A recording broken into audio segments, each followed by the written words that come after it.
Hello everyone, one question one concept a day की इस series में आपका स्वागत है। ये यूपीएससी ने 2025 सीडीएस 1 में पूछा गया ये क्वेश्चन था। टेम्परेचर इन्वर्जन पे आया था क्वेश्चन, और इस क्वेश्चन को आप अटेम्प्ट करिए ज़रा।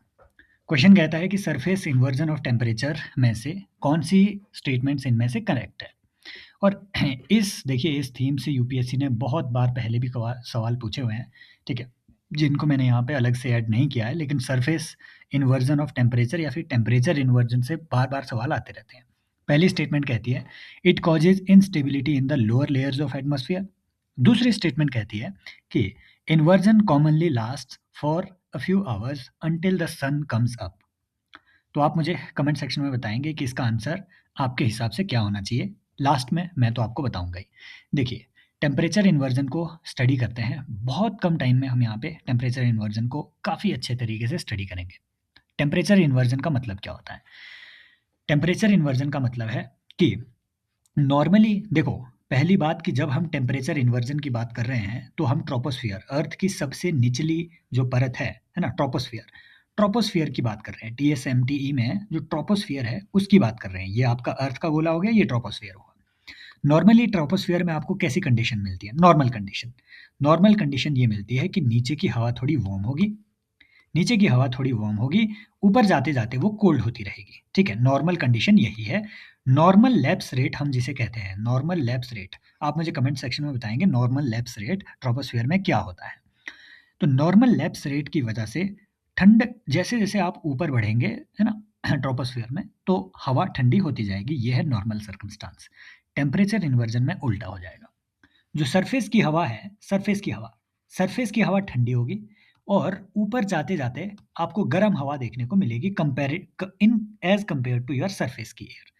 अब ये कई तरीके से हो सकता है ना? इसका जो सबसे नॉर्मल आपको कहीं पे इस टेम्परेचर इन्वर्जन की कोई सबसे नॉर्मल और सबसे वाइडली अवेलेबल कोई फॉर्म अगर मिलेगी, वो होती है कोल्ड विंटर्स में, ठीक है? जो बहुत ही कोल्ड विंटर्स है, वहाँ पे है ना, जो ठंडी विंटर्स है, वहाँ पे आपको नॉर्मली टेम्परेचर इन्वर्जन का फ़ॉर्मूला हाँ, ये फिनोमिना देखने को मिलेगा। वो कैसे? आइए उसे स्टडी करते हैं। कंडीशंस कुछ एक फ़ॉलो होनी चाहिए। जब भी आपको टेम्परेचर इन्वर्जन या फिर ये वाली सिचुएशन कि नीचे ठंडी हवा, ऊपर गर्म हवा हो, जब भी ऐसी सिचुएशन आपको लानी है, तो कुछ एक कंडीशंस फुलफ़िल होनी चाहिए। वेदर क्लियर होना चाहिए, क्यों? हम स्टडी करेंगे। काम होना चाहिए वेदर, क्यों? हम स्टडी करेंगे। और विंटर नाइट्स होनी चाहिए, वो भी लंबी, क्यों? अब स्टडी करते हैं। देखिए, ये है सरफेस। सरफेस दिन में क्या होता है? दिन में तो सनलाइट आ रही है, तो पूरा एटमॉस्फेयर आपका दिन में सनलाइट की वजह से गर्म हो रहा है। और ये जो सनलाइट है दिन में सरफेस एब्जॉर्ब भी कर रहा है। अर्थ का सरफेस गर्म हो रहा है, तो इस सनलाइट में से हीट को अर्थ एब्जॉर्ब भी कर रही है। लेकिन अगर मान लो विंटर की नाइट है, विंटर की ठंड है और ऊपर बिल्कुल क्लीन है, कोई बादल-बूदल नहीं है ऊपर, कोई कोई बादल नहीं है, स्टेबल एयर है और ऊपर सब आसमान क्लीन है। तो जो यहाँ पे हीट एब्ज़ॉर्ब की गई थी, वो रेडिएशन वापस जाने की कोशिश करेगी, एटमॉस्फेयर से बाहर धरती फेंकती है, इसे आप कहते हैं टेरेस्ट्रियल रेडिएशन। नाइट में वो बाहर जाने की कोशिश करेगी। जितनी लंबी नाइट होगी, उतनी ज़्यादा सरफेस ठंडा होगा, क्यों? क्योंकि वो जो हीट है वो अर्थ के एटमॉस्फेयर से बाहर निकलती जाएगी। और ऊपर कोई बादल भी नहीं है उन्हें रोकने के लिए, एब्ज़ॉर्ब करने के लिए बादल भी नहीं है एब्ज़ॉर्प्शन के लिए। तो जितना क्लियर आपका स्काई होगा, लंबी विंटर नाइट होगी, उतना ही सुबह के समय आपको टेम्परेचर इन्वर्जन होते हुए देखने को मिलेगा। क्यों? क्योंकि सरफेस ठंडा होगा। सरफेस ठंडा होगा, तो सरफेस के कॉन्टैक्ट में आने वाली जो नीचे की एयर है ना, नीचे की एयर, वो भी ऊपर की एयर के मुकाबले ठंडी होती जाएगी। क्यों? क्योंकि सरफेस तो जल्दी ठंडा होता है ना? सरफेस ठंडा होगा, तो उसके कॉन्टैक्ट में आने वाली जो सबसे निचली एयर है, वो भी ठंडी होगी, ऊपर वाली लेकिन गर्म हो जाएगी। तो कंडीशंस क्या थी? और हाँ, काम वेदर क्यों होना चाहिए? काम क्यों होना चाहिए? हवाएँ ज़्यादा तेज़ क्यों नहीं चलनी चाहिए? क्योंकि अगर मान लो हवाएँ चल रही है, काम नहीं है कंडीशन, अगर यहाँ सरफेस पे हवाएँ चल रही है, तो भाई हवा ठंडी हो ही नहीं पाएगी। जो यहाँ आई वो आगे खिसकी, आई आगे खिसकी, वो यहाँ ठंडी हुई नहीं, क्योंकि सरफेस के कॉन्टैक्ट में उतने लंबे टाइम तक वो नहीं रही। सिंपल बात है। तो ऐसे जो है ऐसी कंडीशन में आपको टेम्परेचर इन्वर्जन देखने को मिलेगा और ये नॉर्मली शॉर्ट टर्म का होता है सर्दियों में। क्यों? क्योंकि फिर सुबह के बाद तो सन ने आना ही होता है। तो ये दूसरी स्टेटमेंट सही है, पहली स्टेटमेंट गलत हुई। क्यों? क्योंकि इनस्टेबिलिटी नहीं, स्टेबिलिटी होनी चाहिए वेदर में। इतना ही आपको ध्यान रखना है इसमें, ठीक है? लेकिन टेम्परेचर इन्वर्जन एक तरीके का नहीं होता है, कई तरीके का होता है। जो हमने पढ़ा वो है रेडिएशन इन्वर्जन। एक होता है subsidence inversion as well. Subsidence, ये सब्सिडेंस क्या होता है?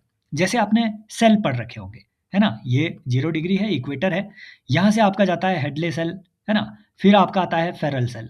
ये जो 30 डिग्री के आसपास का एरिया है ना, जो आपका हॉर्स लैटिट्यूड है ना? जो आपका मिड लैटिट्यूड्स है, जहाँ पे हाई प्रेशर बनता है। अब देखो इस हाई प्रेशर में एक और कंडीशन कई बार खड़ी हो जाती है, वो क्या? ऊपर से हाई प्रेशर, मान लीजिए ये अर्थ है ना? ये इक्वेटर है, यहाँ जैसे कि हम बात कर रहे हैं। ऊपर से इस एरिया में एयर एयर ऊपर से नीचे गिरती हुई आपको देखने को मिलेगी, गिरता हुआ पैटर्न। क्यों? क्योंकि इक्वेटर से हवा उठी, कहाँ गिरी? 30 डिग्री के आसपास, हॉर्स लैटिट्यूड में वो गिरी। तो हवा यहाँ सिंक कर रही है। जैसे ही ऊपर से हवा सिंक करेगी, जैसे ही ऊपर से हवा सिंक करेगी, तो नीचे आते-आते वो प्रेशर लगाएगी ना, नीचे आते-आते वो प्रेशर लगाएगी। तो जो बीच वाली हवा है, जो बीच वाली हवा है, वो प्रेशर की वजह से जो उनके पार्टिकल है उसमें फ्रिक्शन हो जाएगा। फ्रिक्शन की वजह से पार्टिकल गर्म हो जाएँगे और वो बीच में अपना रास्ता यहाँ से डाइवर्ट कर देंगे।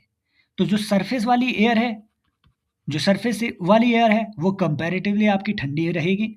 जो बीच वाली एयर है, वो क्यों गर्म हुई? क्योंकि ऊपर से हवा जो आ रही थी, मैं वर्टिकल की बात कर रहा हूँ ये, ऐसा समझो कि 30 डिग्री लैटिट्यूड पे ये वर्टिकली चल रहा है। जो नीचे वाली एयर है, उसका टेम्परेचर लगभग उतना ही जितना होगा, है ना? जितना होगा सरफेस के करीब आके। लेकिन ऊपर से जो हवा की सब्सिडेंस हो रही है, जो नीचे सब्सिडेंस हो रही है हवा की, इसमें फ्रिक्शन की वजह से जो मिड एयर वाले कण हैं, वो ज़्यादा गर्म हो जाएँगे। तो नीचे ठंडा, ऊपर गर्म।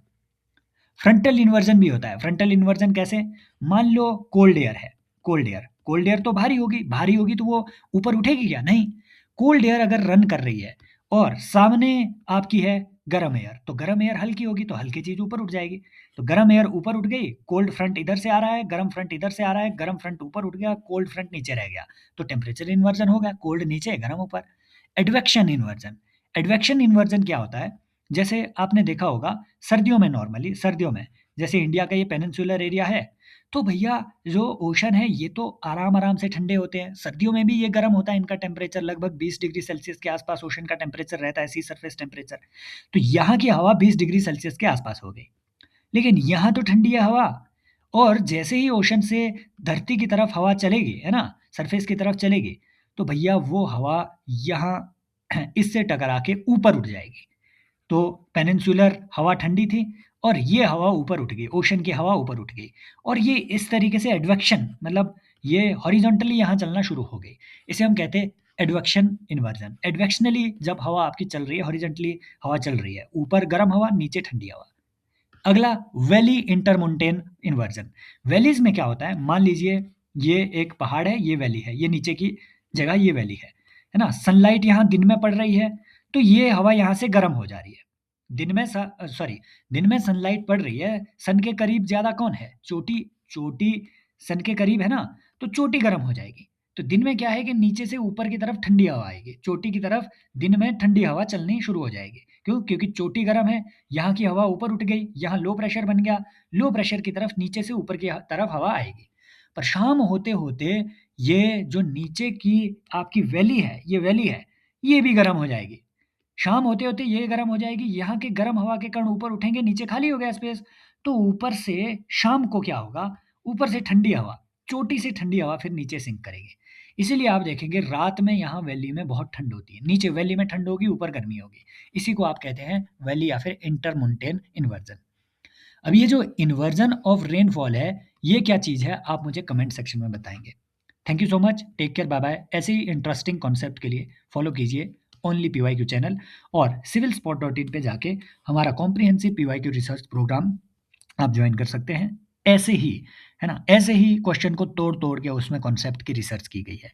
कोई आपको रिवीजन करने तक की ज़रूरत नहीं पड़ेगी एक बार अगर ये कोर्स आप जॉइन करेंगे। Thank you so much, take care, bye bye. As always love you all, bye.